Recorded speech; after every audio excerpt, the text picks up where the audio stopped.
Yates' unbeaten 70 sees Bears edge ahead. You couldn't keep your eyes off it on day 2 at Edgbaston. The first day had been virtual carnage, with 20 wickets tumbling. The second much more resolute from both sides. Hampshire, led by Keith Barker with 49 not out, the visitors lead up to 233. And Barker wasted no time, ticking his score over to 50, up to the mark of 130 balls, a fine innings from the bowler who had really made his mark on the game. It was proving to be a fruitful morning for Hampshire, 300 up and the lead not far off that too. But Barker's enterprising knock came to an end on 75, caught flirting with a wide holder delivery.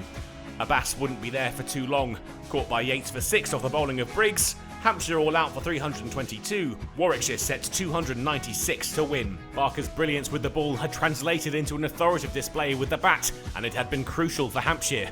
After their first innings disaster, he'd almost single-handedly dragged them back into the game, and now they had a real chance of picking up the win against the Bears' batting lineup that had also struggled in the middle.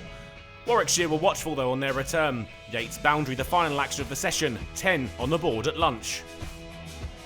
Sibley and Yates did well to play out the first 20. They paced their innings and slowly chipped away at the target. It wasn't the most ballistic of showings from either man, but they would have fresh memories of the chaos that had ensued the last time the Bears had batted.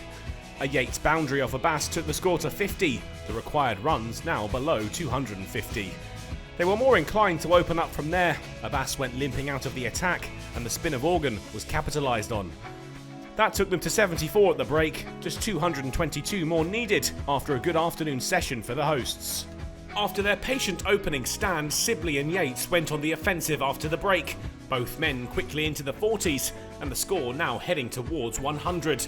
Just when it looked like they put the 3 figures on the board and Sibley would hit back-to-back 50s, Hampshire had the breakthrough they were hunting.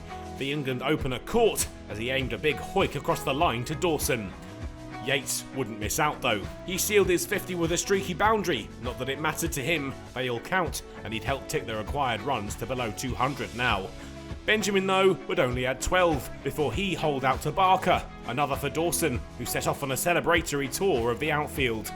He could have had Yates too, had James Vince managed to hold on to the tough chance. But he was still there at the close, up to 70 off 199 balls, and Warwickshire were left requiring just 157 runs on the final day. That may sound straightforward, but Hampshire will be quietly confident. If there's one thing this game has taught them, it's to expect the unexpected.